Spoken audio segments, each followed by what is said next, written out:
জাল কাবিন করে যৌতুক মামলা দিছে। 4 লাখ টাকা। এই কাগজটা যে করছে এটা হলো আমি প্রশাসনের কাছে, এটা হলো আমি একটা মানে বিশেষ চাই, আমি এই মেয়ের বিশেষ চাই। এক মেয়ের 2 স্বামী কিভাবে হয়? দরিয়া আমরা একে অপরকে ভালোবাসিয়েছি, আমাদের ভালোবাসা এমন পর্যায়ে পৌঁছাইছে যে একে অপরকে ছাড়া বাঁচবো না।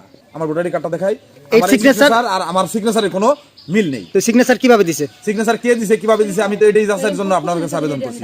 এটা প্রশাসনের কাছে, এই জন্য আমি এটার মানে যেভাবে সুষ্ঠু বিচার হয় এই বিচার, আমার টাকা পয়সা ওরা লস দিছে, আমার সংসার ভাঙার জন্য এই জন করছে, আমি এই বিষয়টা আমি আপনাদের কাছে সবাই জানার জন্য মানে আবেদন করলাম। দর্শক, মেয়েদের মন বোঝা বড় দায়, এখন ঠেলা কে সামলায়। দর্শক, আমি যে দৃশ্যটি আপনাদেরকে দেখাচ্ছি ফরিদপুরের নগরকান্দার চরদসর্দি ইউনিয়নের ধর্মদি গ্রামের দুখু মিয়ার নামে 4 লক্ষ টাকার যৌতুক মামলা করেছেন।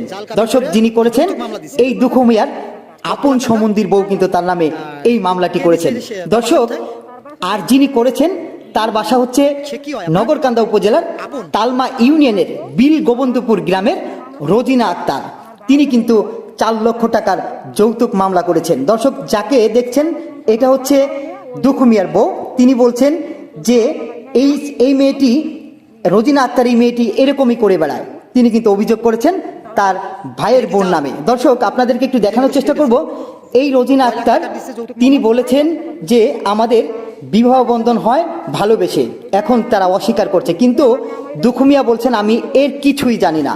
তাহলে দর্শক, প্রশ্নটা আপনাদের কাছে কমেন্টসের মাধ্যমে জানাবেন। দর্শক, এই যদি হয় আমাদের এই সমাজের অবস্থা, তাহলে প্রশ্ন রইল আপনাদের কাছে। দর্শক, আপনাদেরকে একটু দেখানোর চেষ্টা করছি যে এই যে ব্যক্তি কথা বলছেন যে দুখু মিয়ার বউ, এবং দুখু মিয়া বলছে আমি এই বিষয়ে কিছু জানি না, আমার জাল সই করে তারা এই কাজটি করেছে, অর্থাৎ রোজিনা আক্তার এই কাজটি করেছে। এটা একেবারে জাল। এই যে যেটা সামনে দেখছেন এটা একেবারে জাল, ভিত্তিহীন করে উড়িয়ে দিয়েছে। তো দর্শক, চলুন শুনে আসি তাদের মুখ থেকে কি ঘটেছিল। নিউজটি সম্পূর্ণ দেখার জন্য অনুরোধ করছি বিশেষভাবে। আমার আব্বুর নামে মামলা দিছে, সেগুলো মানে এখন শুনতেছি। তার ভিতরে এই মামলাটা কিসের জন্য করলো সেটা মানে আপনার কাছে আমি ব্যবস্থা চাই। মোহাম্মদ দুখু মিয়া তালুকদার। এই যে কথা বললো, কি হয় আপনার? আমার স্ত্রী। স্ত্রী কি হয়েছে বলেন তো ব্যাপারটা? বিষয় হয়েছে যে এই যে মেয়েটা আমি বিবাহ দেখে শুনেই দিয়েছিলাম, পরে যে পথ হোক আমার শালার সাথে দ্বন্দ্ব লাগার পরে এরপরে মানে ওরা জামিন নেওয়ার পরে আমি ওরা আনার পরে যে দেখ তোরা ঘর সংসার কর, ওদের ভাত লাগুক, কাপড় লাগুক, টাকা লাগুক, পয়সা লাগুক, স্বয়ং সম্পূর্ণ আমি দেবো। এই পর্যায়ে আনার পরে কোর্টেতে আমার পাঠাইছে, আমি আনার পরে সেভাবে মামলা চলাকালীন ও আমার নামে জাল একটা কাবিন করছে।